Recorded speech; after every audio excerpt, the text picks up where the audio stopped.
നമസ്തേ, ജനം ഡിബേറ്റിലേക്ക് ഏവർക്കും സ്വാഗതം.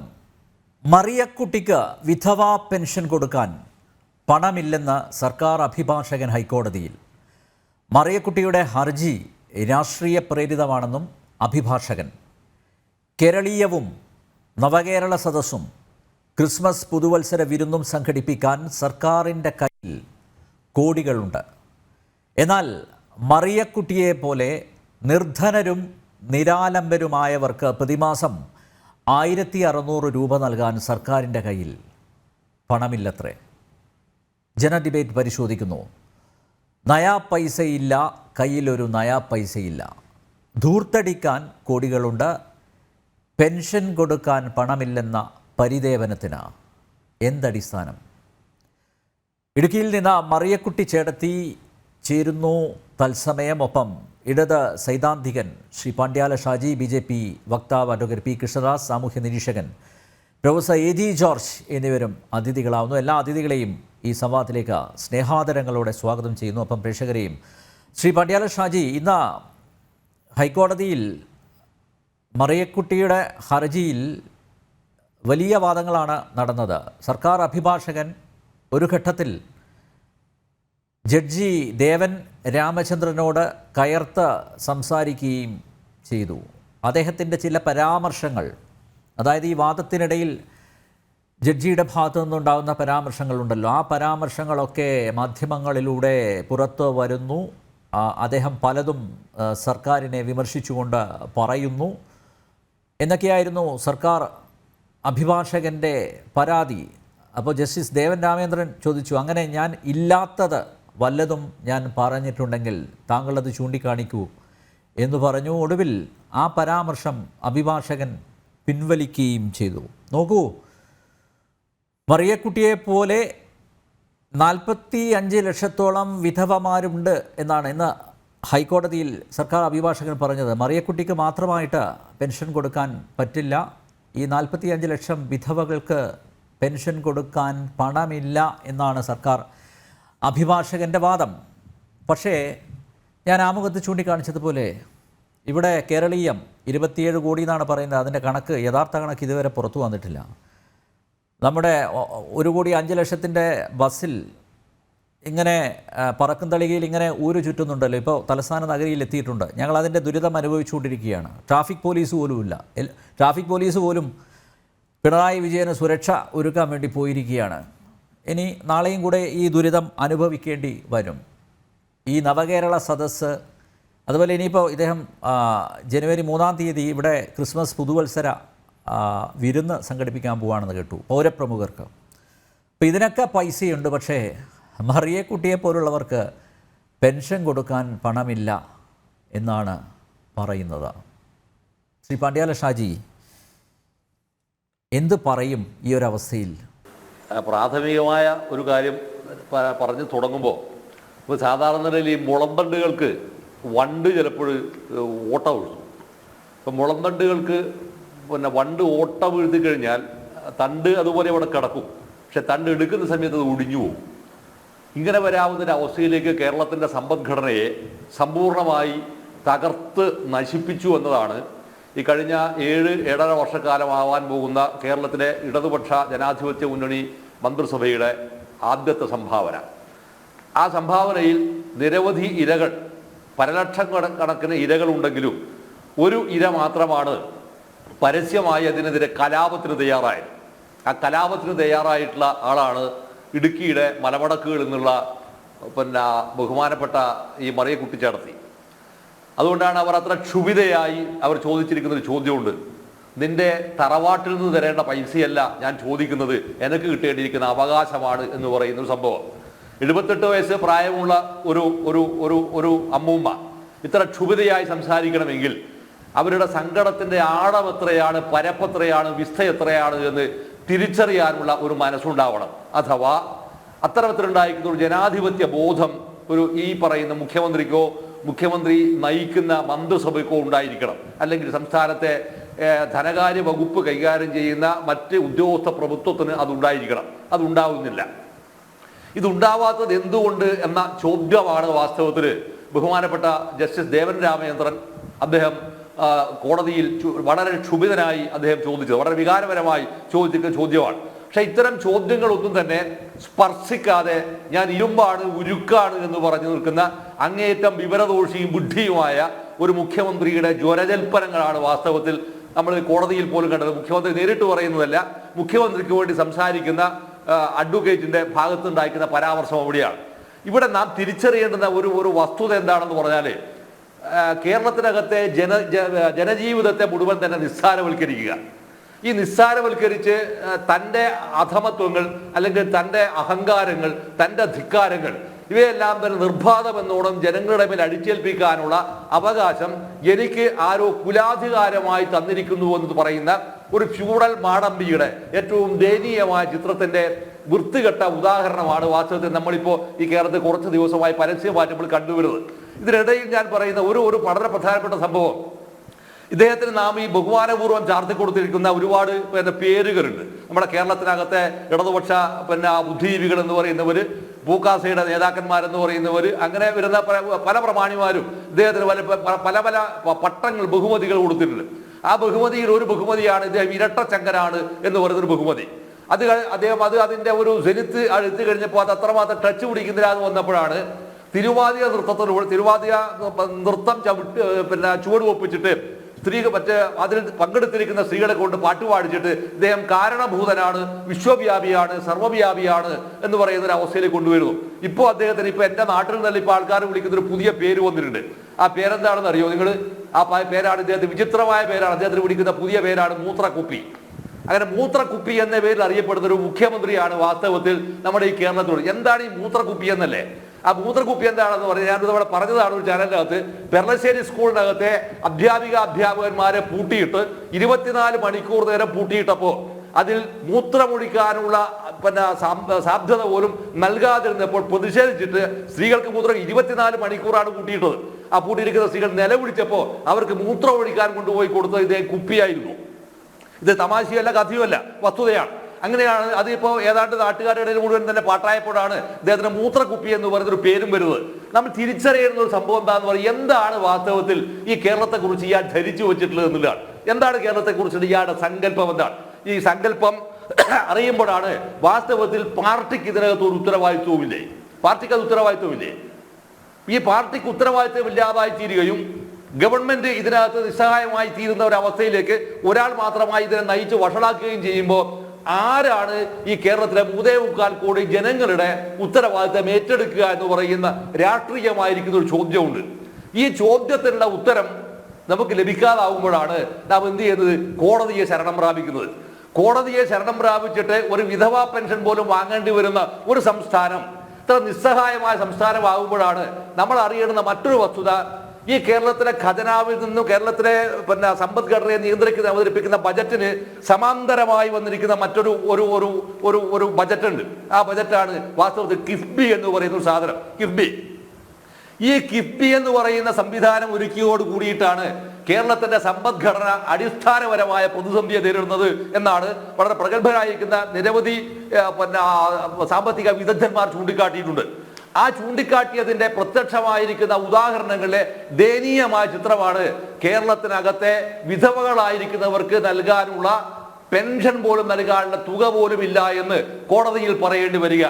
എന്നാൽ ഇതെല്ലാം ഒരു ഭാഗത്ത് നിൽക്കുമ്പോഴാണ് ഈ ആഡംബരമായിരിക്കുന്ന വാഹനത്തിനകത്തെ ധൂർത്തും ധിക്കാരവും പോയിരിക്കുന്ന വഴികളിൽ മുഴുവൻ തന്നെ വിയോജിപ്പുള്ളവരെ, എതിർക്കുന്നവരെ, പ്രതിഷേധിക്കുന്നവരെ അവരെ മുഴുവൻ ശാരീരികമായി ഭേദ്യം ചെയ്തും മർദ്ദിച്ചും തെരുവിലിട്ട് വലിച്ചും ഈ നടത്തുന്ന ശവഘോഷയാത്രക്ക് സമാനമായിരിക്കുന്ന ഒരു ഘോഷയാത്ര നടത്തുമ്പോൾ ഈ ഘോഷയാത്രക്കെതിരെയും പ്രതിഷേധിക്കാൻ ആളില്ലാത്തൊരവസ്ഥയെ ബോധപൂർവം ഉണ്ടാക്കി തീർക്കുകയും അതിൽ പിന്നീട് പോലീസ് സ്റ്റേഷനുകൾ പരസ്യമായി കയ്യേറുന്ന ഒരവസ്ഥയിലേക്ക് ഡിവൈഎഫ്ഐയുടെ ചെറുപ്പക്കാരായിരിക്കുന്ന ആളുകൾ മാറുകയും ചെയ്ത അതിവിചിത്രമായിരിക്കുന്ന അവസ്ഥ.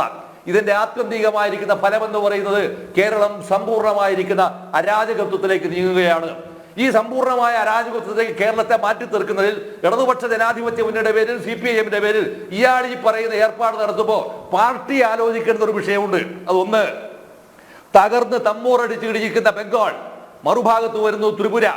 ഈ രണ്ട് ചരിത്രാനുഭവങ്ങളുടെ പൂർവാനുഭവങ്ങൾ ഉണ്ടായിട്ട് കൂടിയും കേരളത്തിൽ ഇപ്പോൾ നിലനിൽക്കുന്ന ഒരു ഗവൺമെന്റിനെ നയിക്കുന്ന ഒരു പാർട്ടി സെക്രട്ടറിക്ക് എന്തുകൊണ്ടാണ് ഒരക്ഷരം ഉരിയാടാൻ പോലും പറ്റാത്ത വിധത്തിൽ നിസ്സഹായനായി തീരുന്നത് എന്നതാണ് ഇതിൽ ഏറ്റവും ഗൗരവമേറിയിരിക്കുന്ന രാഷ്ട്രീയമായിരിക്കുന്ന ചോദ്യം. അതാണ് ആ ചോദ്യത്തിനുള്ള ഉത്തരവാണ് വാസ്തവത്തിൽ നൽകേണ്ടത്. അതുകൊണ്ടാണ് മറിയക്കുട്ടി ചേച്ചി പറയുന്ന ഒരു മറുപടി ഉണ്ട്. നിന്റെ തറവാട്ടിൽ നിന്ന് എനിക്ക് കൊണ്ടുപോയി തരേണ്ട കാശല്ല, ഇതെന്റെ അവകാശമാണ്, ഇതെന്റെ അധികാരമാണ്. ഈ അധികാരം പോലും വകവെച്ച് കൊടുക്കില്ല എന്ന് പറയാനുള്ള ധിക്കാരം ഉണ്ടാകുമ്പോഴാണ് ഈ ജാഥ തിരുവനന്തപുരം ജില്ലയിലേക്ക് കടക്കുന്നതിന് തൊട്ടു മുൻപായി കൊല്ലത്ത് നടത്തിയിരിക്കുന്ന ഒരു വലിയ ആഘോഷം ഉണ്ടായല്ലോ. ആ കൊല്ലത്ത് വന്നപ്പോ 2 ലക്ഷം രൂപയ്ക്ക് ഉപരിയായി വരാവുന്ന തുകയ്ക്കുള്ള അണ്ടിപ്പരിപ്പ് ഉപയോഗിച്ചിട്ടാണ് ഇയാളുടെ പോർട്രേറ്റ് ഉണ്ടാക്കി വെച്ചത്.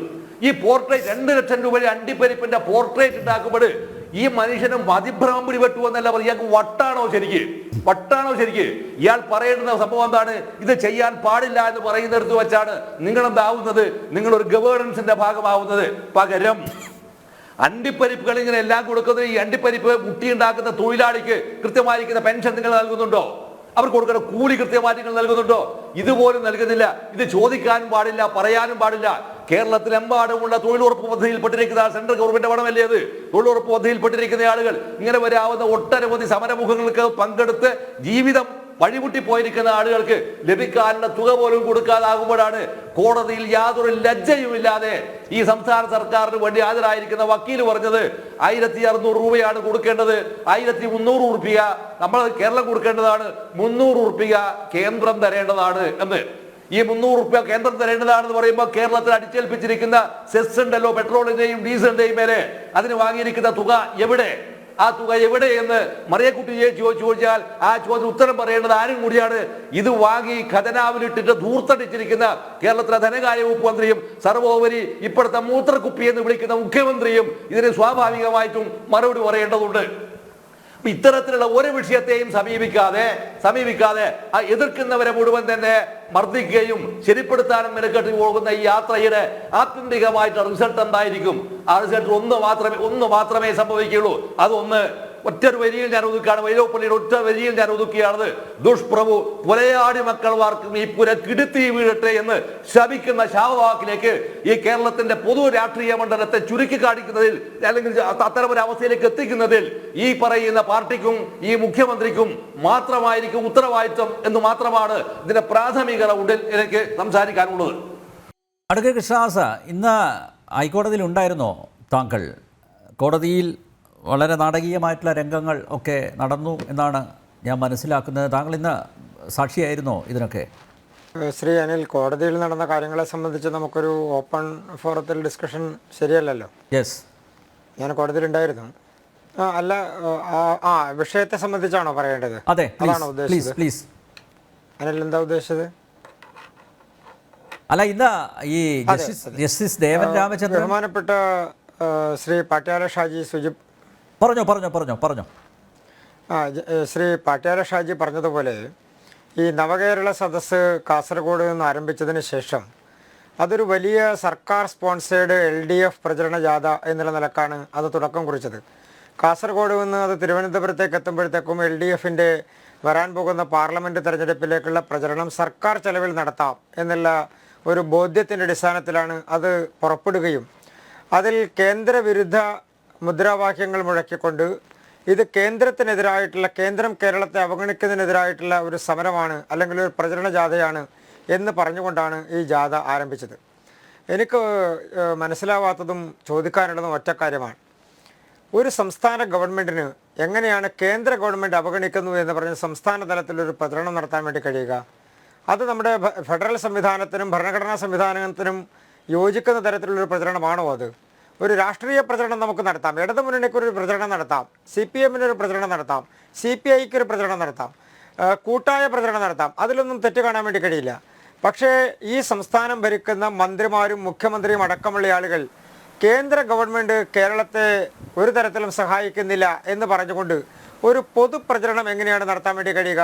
അപ്പോൾ ഈ നടത്തുന്നത് പൊതുപ്രചരണം എന്ന പേരിൽ, സർക്കാർ പരിപാടി എന്ന പേരിൽ, സർക്കാരിൻ്റെ പണം ഉപയോഗിച്ചുകൊണ്ട് സർക്കാരിൻ്റെ മേഖലകളിൽ പ്രവർത്തിക്കുന്ന ആളുകളെ അണിനിരത്തിക്കൊണ്ട്, ഉദാഹരണത്തിന് സർക്കാർ ഉദ്യോഗസ്ഥന്മാർ, കുടുംബശ്രീ പ്രവർത്തകർ, തൊഴിലുറപ്പ് പ്രവർത്തകർ, സ്കൂളുകളിലെ കുട്ടികൾ, അധ്യാപകർ, അനധ്യാപകർ, കേരളത്തിലെ സർവമാന മേഖലകളിലും സർക്കാരുമായി ബന്ധപ്പെട്ടുകൊണ്ട് തൊഴിലെടുക്കുന്ന ആളുകളെയും അതിൻ്റെ ഭാഗമായി നിൽക്കുന്ന ആളുകളെയും നിർബന്ധമായി ലീവ് എടുപ്പിച്ചുകൊണ്ടോ അതല്ലെങ്കിൽ സർക്കുലർ ഇറക്കിക്കൊണ്ടോ അവരെയെല്ലാം ഇതിൻ്റെ ഭാഗമാക്കി മാറ്റുക. പ്രത്യേകിച്ച് ത്രിതല പഞ്ചായത്ത് സംവിധാനത്തിലെ ഉദ്യോഗസ്ഥന്മാർ, അതുമായി ബന്ധപ്പെട്ടുകൊണ്ട് നിൽക്കുന്ന ആളുകൾ, അവരെയെല്ലാം ഇതിൻ്റെ ഭാഗമാക്കി മാറ്റുക. അപ്പോൾ യാതൊരു ചെലവും പാർട്ടിക്കില്ലാതെ, മുന്നണിക്കില്ലാതെ സർക്കാരിൻ്റെ ഭാഗമായി നിന്നുകൊണ്ട് സർക്കാരിൻ്റെ ചെലവിൽ ഒരു രാഷ്ട്രീയ പ്രചരണം നടത്തുക. അങ്ങനെ ഒരു രാഷ്ട്രീയ പ്രചരണം കേന്ദ്ര ഗവൺമെൻറ്റിനെതിരെ നടത്തിയതുകൊണ്ട് എന്തെങ്കിലും ഒരു പ്രയോജനം ഈ സർക്കാരുമായി ബന്ധപ്പെട്ടുകൊണ്ടോ കേരള സർക്കാരുമായി ബന്ധപ്പെട്ടുകൊണ്ടോ ഉണ്ടാകാൻ വേണ്ടി പോകുന്നുണ്ടോ? ഇടതുപക്ഷ മുന്നണിയുടെ ഗവൺമെൻറ് കഴിഞ്ഞ ഏതാണ്ട് 2-2.5 വർഷക്കാലമായി നിരന്തരമായി പറഞ്ഞുകൊണ്ടിരിക്കുന്ന ഒരു വിഷയമാണ് കേന്ദ്ര ഗവൺമെൻറ് കേരളത്തിലേക്ക് ഫണ്ട് അനുവദിക്കുന്നില്ല, അല്ലെങ്കിൽ കേന്ദ്രം കേരളത്തെ അവഗണിക്കുന്നു. ഈ സർക്കാരുമായി ബന്ധപ്പെട്ടുകൊണ്ടുള്ള ആ തരത്തിലുള്ള പ്രചരണത്തിന് തുടക്കം കുറിച്ചതിന് ശേഷം, ഈ നവകേരള യാത്ര കാസർഗോഡ് നിന്ന് ആരംഭിച്ചതിന് ശേഷം ബഹുമാനപ്പെട്ട മുഖ്യമന്ത്രിയും മന്ത്രിമാരും എല്ലാ ദിവസവും കേന്ദ്രമന്ത്രിമാർക്കെതിരെയും കേന്ദ്രത്തിനെതിരെയും ബഹുമാനപ്പെട്ട പ്രധാനമന്ത്രിക്കെതിരെയും എല്ലാം ആരോപണങ്ങൾ ഉന്നയിച്ചതിന് ശേഷം ബഹുമാനപ്പെട്ട കേന്ദ്ര ധനകാര്യ വകുപ്പ് മന്ത്രി തിരുവനന്തപുരത്ത് വന്ന് കേരളത്തിന് കേന്ദ്രത്തിൽ നിന്ന് കിട്ടാനുള്ള ഫണ്ടിനെ സംബന്ധിച്ചും കേന്ദ്രത്തിൽ നിന്ന് ലഭിക്കേണ്ട പണത്തെ സംബന്ധിച്ചും വകുപ്പ് തിരിച്ച് ഇനം തിരിച്ച് കൃത്യമായ കണക്കുകൾ സർക്കാരിൻ്റെ ഭാഗത്തു നിന്ന്, കേന്ദ്ര ഗവൺമെൻറ്റിൻ്റെ ഭാഗത്തു നിന്ന് പൊതുജനങ്ങളുടെ മുൻപിലേക്ക് വെച്ചു. പത്രമാധ്യമങ്ങളുടെ മുൻപിൽ അത് പറയുന്ന സാഹചര്യമുണ്ടായി. പത്രമാധ്യമങ്ങൾ അത് പരമാവധി പ്രചരണം കൊടുക്കണം എന്ന് പറയുന്ന സാഹചര്യമുണ്ടായി. എന്തുകൊണ്ടാണ് ആ സാഹചര്യം ഉണ്ടായത്?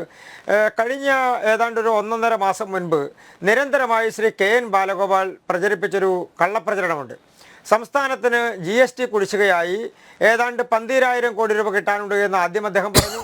പിന്നീട് അത് 15,000-ആയി. അത് കുറച്ചുകൂടി കേരളത്തിൻ്റെ കടം വർദ്ധിക്കുന്നു എന്ന് വന്നപ്പോൾ അത് 28,000 കോടി രൂപ വരെ കിട്ടാനുണ്ട് എന്നുള്ള പ്രചരണം നടത്തി. അവസാനം ശ്രീ പ്രേമചന്ദ്രൻ പാർലമെൻറ്റിൽ ഒരു ചോദ്യം ചോദിച്ചതോടുകൂടി ആ പണം കിട്ടാനില്ല എന്ന് പറയുന്ന സാഹചര്യമുണ്ടായി. കേന്ദ്ര ധനകാര്യ വകുപ്പ് മന്ത്രി പാർലമെൻറ്റിൽ കേരളത്തിന് 754 കോടി രൂപ മാത്രമാണ് കിട്ടാനുള്ളത് എന്ന് പറയുകയും അത് തൊട്ടടുത്ത ദിവസം തന്നെ കൊടുക്കാൻ, അത് കണക്കുകൾ ബോധിപ്പിച്ചാൽ ആ പണം കൊടുക്കാൻ തയ്യാറാണ് എന്ന് കേന്ദ്ര ഗവൺമെൻറ് പറയുകയും ചെയ്തതോടുകൂടി അങ്ങനെ ഒരു പണം കിട്ടാനില്ല എന്ന് പറയുന്ന സാഹചര്യമുണ്ടായി. പിന്നീട് പ്രചരിപ്പിക്കാൻ ശ്രമിച്ചത് കേരളത്തിന് വലിയ തുക കേന്ദ്രത്തിൽ നിന്ന് കിട്ടാനുണ്ട്. ഇപ്പോൾ 131 അനുച്ഛേദ പ്രകാരം സുപ്രീം കോടതിയെ സമീപിച്ചുകൊണ്ട് കേന്ദ്രത്തിൽ നിന്ന് പണം കിട്ടാനുണ്ട് എന്ന് പറയാനുള്ള ശ്രമമാണ് നടത്തിക്കൊണ്ടിരിക്കുന്നത്. അങ്ങനെ സ്റ്റേറ്റ് ഗവൺമെൻറ് കക്ഷിയായ ഒരു കേസ് ഫയൽ ചെയ്തുകൊണ്ട് ഈ തരത്തിലുള്ള നടപടികളിലേക്ക് പോകുമ്പോൾ എന്തിൻ്റെ അടിസ്ഥാനത്തിലാണ് ആ കണക്കുകൾ പറയാൻ വേണ്ടി ആഗ്രഹിക്കുന്നത്? ശ്രീ അനിൽ നമ്പ്യാർ, ഞാൻ മനസ്സിലാക്കുന്നത് 10ാം ധനകാര്യ കമ്മീഷനുമായി ബന്ധപ്പെട്ടുകൊണ്ട്, അതായത് 91-95 കാലഘട്ടത്തിൽ 10ാം ധനകാര്യ കമ്മീഷനുമായി കേന്ദ്രത്തിൻ്റെ വിഹിതം വിതരണം ചെയ്യുന്നതിലോ അല്ലെങ്കിൽ കേന്ദ്രത്തിൽ നിന്ന് പണം കിട്ടുന്നതുമായി ബന്ധപ്പെട്ടുകൊണ്ടോ കേന്ദ്ര വിഹിതങ്ങൾ ലഭിക്കുന്നതുമായി ബന്ധപ്പെട്ടുകൊണ്ടോ പ്ലാനിംഗ് കമ്മീഷനുമായി ബന്ധപ്പെട്ടുകൊണ്ടോ എല്ലാം ലഭിച്ചിരുന്ന തുകയുടെ അനുപാതം കണക്കാക്കിക്കൊണ്ടാണ് ഈ 15ാം ധനകാര്യ കമ്മീഷനിൽ അതേ വാദം തന്നെ നമ്മൾ ഉന്നയിക്കുന്നത്. അതിനുശേഷം നീതി ആയോഗ് വന്നതിന് ശേഷവും പിന്നീട് GST കൗൺസിൽ വന്നതിന് ശേഷവും നമ്മുടെ സംസ്ഥാനത്തിന് GST കുടിശ്ശികയുടെ ഭാഗമായി കിട്ടാനുള്ള തുക എന്തെങ്കിലും കിട്ടാനുണ്ടോ? അങ്ങനെ കിട്ടാനില്ല എന്നുള്ളതാണ് കണക്കുകൾ സൂചിപ്പിക്കുന്നത്. അങ്ങനെ കിട്ടാനുണ്ട് എന്ന് ഇവർ പറയുന്ന തുക, സംസ്ഥാന ഗവൺമെൻറ് പറയുന്ന തുക 2022 മാർച്ച് മാസം 31-ാം തീയതിക്ക് മുൻപായി സംസ്ഥാന ഗവൺമെൻറ് ഇനം തിരിച്ച് ആവശ്യപ്പെടേണ്ട അപേക്ഷ സമർപ്പിക്കേണ്ട പണമാണ്. അങ്ങനെ സമർപ്പിക്കാൻ ഈ സർക്കാർ പരാജയപ്പെട്ടു എന്നാണ് ബഹുമാനപ്പെട്ട ധനകാര്യ വകുപ്പ് മന്ത്രി ശ്രീമതി നിർമ്മല സീതാരാമൻ തിരുവനന്തപുരത്ത് പറയാനുള്ള സാഹചര്യമുണ്ടായത്. അപ്പോൾ കേന്ദ്രത്തിൽ നിന്ന് പണം കിട്ടുന്നില്ല എന്ന് പറയുന്നത് അപേക്ഷ സമർപ്പിച്ച് കൃത്യമായി അത് ഫോളോ അപ്പ് ചെയ്യാൻ വേണ്ടി സംസ്ഥാന സർക്കാരിന് കഴിഞ്ഞില്ല എന്നുള്ളത് ഒരു ഭാഗത്ത്. മറുഭാഗത്ത് കർഷകർക്ക് കുടിശ്ശികയുമായി ബന്ധപ്പെട്ടുകൊണ്ടുള്ള പ്രശ്നം ഉയർന്നു വന്നപ്പോൾ കേന്ദ്രം പണം തന്നില്ല എന്ന് പറഞ്ഞു. പിന്നീട് അത് പിറ്റേ ദിവസം തന്നെ തിരുത്തി കേന്ദ്രത്തിൽ നിന്ന് പണം ഞങ്ങൾക്ക് കിട്ടിയിട്ടുണ്ട്, അത് വിതരണം ചെയ്യാൻ വേണ്ടി കഴിയാത്തതാണ് എന്ന് പറയുന്ന സാഹചര്യമുണ്ടായി. ഇത് തന്നെയാണ് തൊഴിലുറപ്പ് പദ്ധതിയുടെ കാര്യത്തിലുണ്ടായത്. തൊഴിലുറപ്പ് പദ്ധതിയിൽ പണം കിട്ടിയില്ല എന്ന് പ്രചരിപ്പിക്കാനുള്ള ശ്രമം നടത്തി, വെട്ടിക്കുറച്ചു എന്ന് പറയാനുള്ള ശ്രമം നടത്തി. അപ്പോൾ കേന്ദ്ര ഗവൺമെൻറ് കൃത്യമായി തൊഴിലുറപ്പ് പദ്ധതിയിൽ നിന്ന് പണം കിട്ടിയിട്ടുണ്ടെന്നും അത് കൊടുത്തിട്ടുണ്ടെന്നും അത് കൃത്യമായി വകമാറ്റി ചെലവഴിച്ചുകൊണ്ട് കൊടുക്കേണ്ട വകുപ്പുകളിലേക്ക്, കൊടുക്കേണ്ട ത്രിതല പഞ്ചായത്ത് സംവിധാനങ്ങളിലേക്ക് കൊടുത്ത് അത് വിതരണം ചെയ്യാൻ കഴിയാതിരുന്നതാണ് പ്രധാനപ്പെട്ട കാരണമെന്ന് പറയുന്ന സാഹചര്യമുണ്ടായി. ഇപ്പോൾ ഏറ്റവും പുതുതായി ഉന്നയിക്കുന്ന ഒരു പ്രധാനപ്പെട്ട ആരോപണം കേരളത്തിന് 12,000 കോടി രൂപ നഷ്ടപരിഹാരം കിട്ടാനുണ്ട് എന്നുള്ളതാണ്. എന്തിൻ്റെ അടിസ്ഥാനത്തിലാണ്? ഈ GST കൗൺസിൽ വരുന്ന സമയത്തും അതുപോലെ തന്നെ കേരളത്തിന് കിട്ടേണ്ട നമ്മുടെ കടം എഴുതിത്തള്ളുന്നതുമായി ബന്ധപ്പെട്ടുകൊണ്ട് നമുക്ക് കിട്ടേണ്ട സംസ്ഥാനങ്ങൾക്ക് വീതം വെച്ച സമയത്ത്, സംസ്ഥാനങ്ങൾക്ക് അതിൻ്റെ വിഹിതം നിശ്ചയിച്ച സമയത്ത് GST വന്നതിന് ശേഷമുണ്ടായിട്ടുള്ള നഷ്ടപരിഹാരം, അതായത് നമ്മുടെ ബജറ്റിൽ ഉണ്ടായിട്ടുള്ള കമ്മി നികത്തുന്നതിന് വേണ്ടി നടന്നിട്ടുള്ള നഷ്ടപരിഹാരം, അത് കൊടുക്കുന്ന സമയത്ത് കേരളത്തിന് 5 വർഷക്കാലം കൊണ്ട് കൊടുക്കാൻ വേണ്ടി നിശ്ചയിച്ചത് 53,000 കോടി രൂപയാണ്. അത് 2022 കൂടി അവസാനിച്ചു. 2022 കൂടി അത് അവസാനിക്കുമ്പോൾ കേരളത്തിന് പണം കിട്ടിക്കഴിഞ്ഞിരിക്കുന്നു, ഒരു തുക പോലും കിട്ടാനില്ല. മറ്റൊരു കള്ളപ്രചരണം നടത്തുന്നത് കേരളത്തിന് കടമെടുക്കാൻ അനുവദിക്കുന്നില്ല എന്നുള്ളതാണ്. എന്താണ് അതിൻ്റെ യാഥാർത്ഥ്യം? GDP-യുടെ 3% കടമെടുക്കാൻ എല്ലാ സംസ്ഥാനങ്ങൾക്കും അവകാശമുണ്ട്. കേരളം എത്രയാണ് എടുത്തിട്ടുള്ളത്? അങ്ങനെ വരുമ്പോൾ കേരളത്തിന് എടുക്കാൻ കഴിയുന്നത് 30,000 കോടി രൂപയാണ്. എക്സ്ഗ്രേഷ്യയായി കേരളമല്ല ഏത് സംസ്ഥാനത്തിനും ഒരു 0.5% കൂടി എടുക്കാം എന്ന് പറഞ്ഞാൽ കേരളത്തിൻ്റെ കണക്കനുസരിച്ച് 5,000 കോടി കൂടി എടുക്കാം. അങ്ങനെ 35,000 കോടി എടുക്കാൻ കഴിയുന്ന ഒരു സംസ്ഥാനം 36,000 കോടി രൂപ ഇപ്പോൾ കടമെടുത്ത് കഴിഞ്ഞിരിക്കുന്നു. അപ്പോൾ കടമെടുപ്പിൻ്റെ പരിധിയിൽ കേരളം കൂടുതലായി കടമെടുത്തിരിക്കുന്നു എന്നുള്ളതാണ്. അപ്പോൾ റിസർവ് ബാങ്കിൻ്റെ കണക്ക് പരിശോധിച്ചാലും പ്ലാനിംഗ് കമ്മീഷൻ്റെ, അതായത് ഇപ്പോഴത്തെ നീതി ആയോഗിൻ്റെ സംവിധാനം പരിശോധിച്ചാലും പിന്നീട് കേന്ദ്ര ഗവൺമെൻറ്റും സംസ്ഥാന ഗവൺമെൻറ്റുകളും തമ്മിൽ എടുക്കേണ്ട കടത്തിൻ്റെ തോതിനെ സംബന്ധിച്ചുള്ള പരിശോധനകൾ നടത്തി കഴിഞ്ഞാലും എല്ലാ സംസ്ഥാനങ്ങൾക്കും എടുക്കാൻ കഴിയുന്ന കടത്തിൻ്റെ തോതിനനുസരിച്ച് കേരളം എടുത്തിട്ടുള്ളത് അധിക തുകയാണ് എന്ന് വരികയാണ്. അപ്പോൾ കേന്ദ്രത്തിൽ നിന്ന് കിട്ടുന്നില്ല എന്നുള്ള പരാതി അവിടെ ഒരു ഭാഗത്ത് പറയുമ്പോൾ, കേന്ദ്രത്തിൽ നിന്ന് കിട്ടാനില്ല എന്ന് മാത്രമല്ല കേരളം അധിക തുക കടമെടുത്തുകൊണ്ട് കേരളം വലിയൊരു കടക്കണിയിലേക്ക് പോകുന്നതല്ല. ഞാനൊരു വാചകം കൂടി പറഞ്ഞ് അവസാനിപ്പിക്കാം ശ്രീ അനിൽ നമ്പ്യാർ, ഇതിൻ്റെ തുടക്കം അവസാനിപ്പിക്കാം. ഒന്ന്, ഈ പ്രചരണം മുഴുവൻ നടക്കുന്ന സമയത്ത് അവർ പറയാൻ വേണ്ടി ആഗ്രഹിക്കുന്നത് കേരളത്തിൻ്റെ കയ്യിൽ പണമില്ല എന്നുള്ളതാണ്. ഇന്ന് മറിയക്കുട്ടി എന്ന് പറയുന്ന വല്യമ്മയുടെ കേസ് വന്ന സമയത്തും ബഹുമാനപ്പെട്ട കോടതിയെ ബോധിപ്പിച്ചത് അതാണ്. കേരളത്തിൽ അതിനുള്ള പണം കണ്ടെത്താനുള്ള സാഹചര്യം നിലവിലില്ല, സാമ്പത്തിക പ്രതിസന്ധിയെ കേരളം നേടുന്നു എന്നുള്ളതാണ്. അതേ സമയത്ത് തന്നെയാണ് കേരളീയം പദ്ധതിക്ക് 27 കോടി രൂപ അനുവദിച്ചതിൻ്റെ കണക്കുകൾ നാളിതുവരെ പുറത്തുവിടാൻ കഴിയാത്തത്. നവകേരള യാത്രയുമായി ബന്ധപ്പെട്ടുകൊണ്ട് കോടിക്കണക്കിന് രൂപ ചെലവഴിച്ചുകൊണ്ടിരിക്കുന്നത്. അപ്പോൾ നമ്മുടെ സംസ്ഥാനത്ത് രാഷ്ട്രീയ പ്രചരണത്തിന് ഉപയോഗിക്കാൻ പണമുണ്ട്, സാധാരണക്കാർക്ക് പെൻഷൻ കൊടുക്കാൻ പണമില്ല, KSRTC ജീവനക്കാർക്ക് കൊടുക്കാൻ പണമില്ല, KSRTC ജീവനക്കാർക്ക് പെൻഷൻ കൊടുക്കാനില്ല, അമ്മമാർക്കും വിധവമാർക്കും പെൻഷൻ കൊടുക്കാനില്ല, സാധാരണക്കാരായിട്ടുള്ള ആളുകൾക്ക് സാമൂഹ്യക്ഷേമ പെൻഷൻ കൊടുക്കാനില്ല. പക്ഷേ സർക്കാരിൻ്റെ കയ്യിൽ രാഷ്ട്രീയ പ്രചരണം നടത്താൻ പണമുണ്ട്. അങ്ങനെ രാഷ്ട്രീയ പ്രചരണം നടത്തിക്കൊണ്ട് ബഹുമാനപ്പെട്ട ഗവർണർക്കെതിരെ രാഷ്ട്രീയ പ്രചരണത്തിന്റെ ഭാഗമായി എത്ര കോടിക്കണക്കിന് രൂപ ചെലവഴിച്ചുകൊണ്ടാണ് സുപ്രീം കോടതിയിലും കോടതികളിലും കേസ് നടത്താനുള്ള സാഹചര്യം ഉണ്ടായത്. സർവകലാശാലകളിലെ സ്വജനപക്ഷപാതത്തിനെതിരെ ഗവർണർ പ്രതികരിച്ചപ്പോൾ എത്ര കോടി രൂപ ചെലവഴിച്ചുകൊണ്ടാണ് വക്കീലന്മാരെ വെച്ച് കോടതിയിൽ കേസ് നടത്താനുള്ള സാഹചര്യം ഉണ്ടായത്. അപ്പൊ സർക്കാരിന്റെ കയ്യിൽ അവരുടെ രാഷ്ട്രീയ പ്രവർത്തനത്തിനും രാഷ്ട്രീയ പ്രചരണത്തിനും മുന്നണികളുടെ രാഷ്ട്രീയം പറയുന്നതിനും സർക്കാർ പണം ഉപയോഗിക്കാം. അത് സാധാരണക്കാരിലേക്ക് കൊടുക്കാനുള്ള സാഹചര്യം നിലവിലില്ല, അത് ഞങ്ങളുടെ കയ്യിലില്ല. ആ പ്രചരണമാണ് കള്ളപ്രചരണം. ആ കള്ളപ്രചരണത്തെ കേരളം തള്ളിക്കളയും, യാതൊരു സംശയവും ആ കാര്യത്തിനകത്തില്ല. യെസ്, മറിയക്കുട്ടി ചേട്ടത്തി, ഇന്ന് ഹൈക്കോടതിയിൽ സർക്കാർ അഭിഭാഷകൻ പറഞ്ഞത് മറിയക്കുട്ടി ചേട്ടത്തിക്കും മറിയക്കുട്ടി ചേട്ടത്തിയെ പോലുള്ളവർക്കും വിധവാ പെൻഷൻ തരാൻ പണമില്ല എന്നാണ്. അതാ, പണമില്ല. എനിക്ക് മാസത്തിൽ 4 കിലോ അരിയാ തരുന്ന മാസത്തില്. എന്റെ കൂടെയുള്ള CPM അന്നക്കുട്ടിക്ക് 30 കിലോ അരി. അപ്പൊ രാഷ്ട്രീയത്തില് അങ്ങനെ വ്യത്യാസങ്ങൾ വന്നിട്ടുണ്ട്. CPM അന്നക്കുട്ടിക്ക് 30 കിലോ, മറിയക്കുട്ടിക്ക് 4 കിലോ. കാരണം ഈ പാർട്ടിയിൽ പറയണകൊണ്ട് എനിക്ക് അരി വരെ തരികയില്ല. ആ സമയത്ത് പ്രധാനമന്ത്രി എനിക്ക് 5 കിലോ അരി വെച്ചു, എനിക്ക് തന്നെയല്ല എല്ലാവർക്കും. അതിന്റെ കൂടെ ആണ്ടില് 6,000 രൂപ ഉണ്ട്. എന്റെ മകളെ കൊണ്ടുപോകാൻ വിജയൻ എന്ന് പറഞ്ഞ പേരുള്ള അവന് നല്ലൊരു വീടും സ്ഥലവും മേടിച്ചു കൊടുത്തു.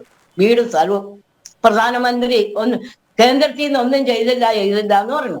പിന്നെ അതുപോലെ പെട്രോളിന്റെ 1 ലിറ്ററിന്റെ കാശ് അവര് 2 രൂപ വെച്ച് കൂടുതൽ മേടിക്കുന്നുണ്ട്. പിന്നെ എറണാകുളം തോമസിന് ഇപ്പൊ 10 ലക്ഷം രൂപ മുൻ മുഖ്യമന്ത്രിക്ക് കൊടുക്കുന്നില്ല, മുൻ മന്ത്രിക്ക് തോമസിന് കൊടുക്കണ്ട്. ഉദ്യോഗസ്ഥന്മാർക്ക് 4-5 ലക്ഷം കൊടുക്കണ്ട. ഇത്രയും കൊടുക്കേണ്ട ആവശ്യമുണ്ടോ? ഞങ്ങളുടെ പെൻഷൻ തരാൻ പാടില്ല എന്നാ ഞാൻ ചോദിക്കണത്. അതുപോലെ എനിക്ക് കുറെ വിദേശികൾ വന്ന് പൈസ ഉണ്ടെന്ന്. അപ്പൊ ഇവിടുത്തെ ഈ പിണറായിയുടെ കുണ്ടകൾ ഇവിടെ എന്നെ കാവലുണ്ട്. ഈ കാവലുള്ളവർക്ക് ഇതിന്റെ ജനസംഖ്യ എടുത്ത് ഈ പിണറായിനെ ഏൽപ്പിക്കാൻ പാടില്ലേ? ഒന്നത് ഈ പിണറായി വിനോദയാത്ര നടത്തി ഇയാക്കടെ വീട്ടിൽ നിന്ന് കൊണ്ടുവന്നതാണോ, അത് ഇയാക്കടെ പ്രബന്ധത്തിന്റെ സ്ത്രീധനാണോ ഈ കളിക്കണേ? ജനങ്ങളുടെ നികുതിപ്പണമല്ലേ? ഈ ഈ നികുതി പണം എന്ന് പറഞ്ഞാൽ ഞങ്ങളുടെ വീടിന് ഞങ്ങൾ പട്ടി വളർക്കണ്ട, ആ പട്ടിയുടെ കാശ്, കോഴി വളർക്കണ്ട, അതിന്റെ കരം, വെള്ളത്തിന്റെ കരം, കറണ്ട് ഇല്ല. ഈ രീതി എല്ലാം പിണ്ടായി മേടിച്ചിട്ട് കോഴി വലിക്കണ എന്നാ.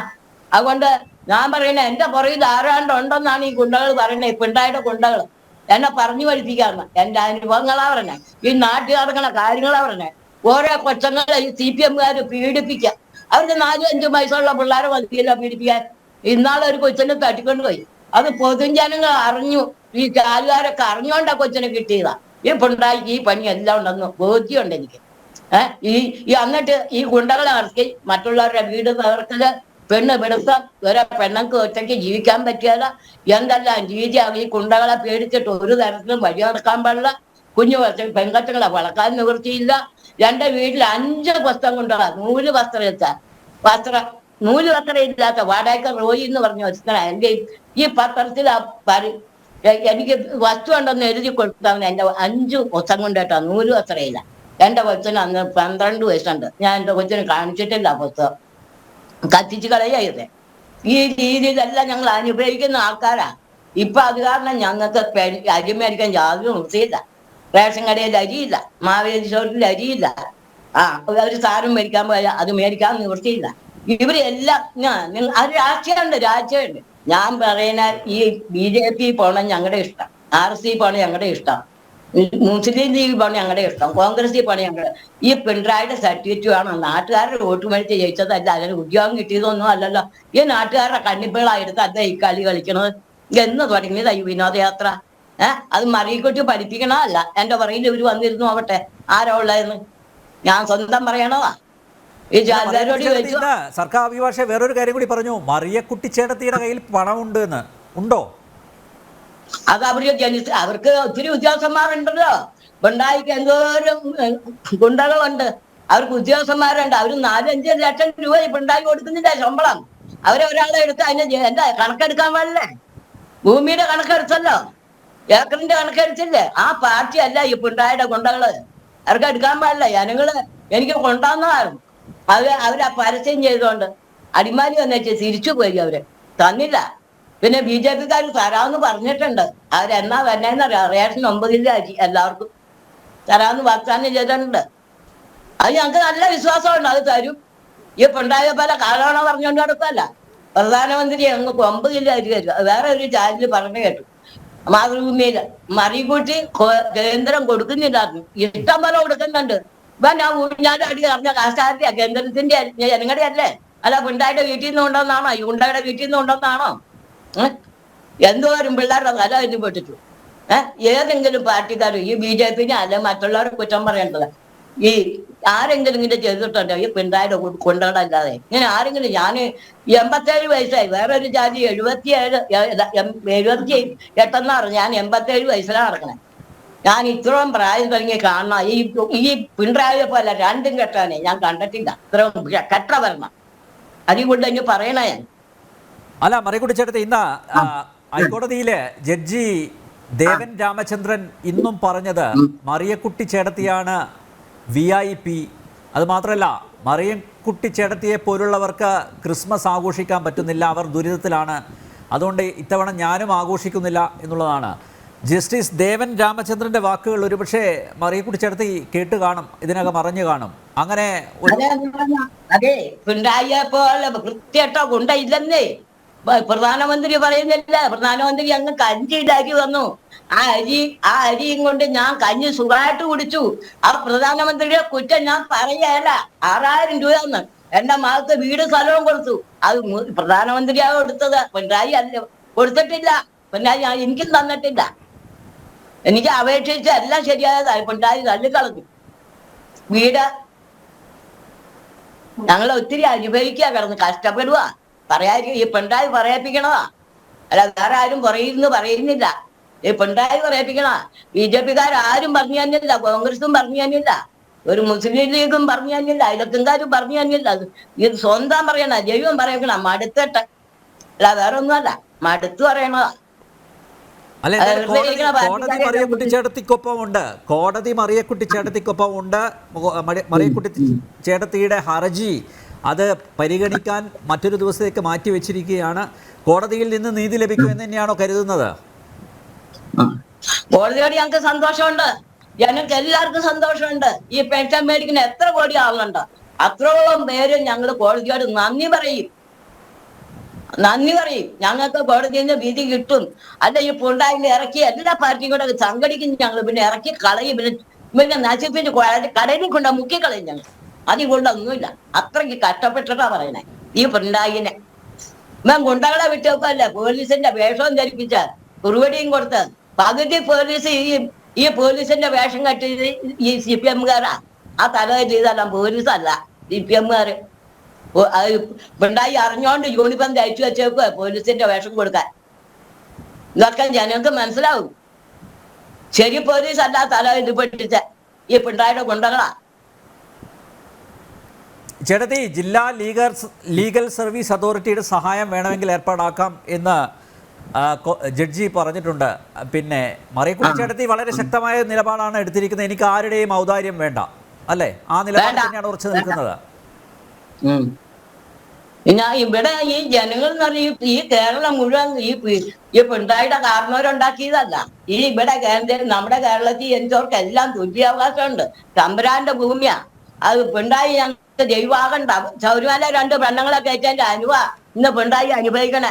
അയ്യോ പിണറായിയെ കാണണേ, ഞങ്ങളെ ചങ്ക് പൊട്ടുവാണേ എന്നും പറഞ്ഞ് ഇവള് ചങ്കത്തടിച്ച് എറിഞ്ഞപ്പോഴാ 2 പോലീസുകാർ. മറിയക്കുട്ടി ചേട്ടത്തിലേക്ക് വരാം ഇടവേളയ്ക്ക് ശേഷം.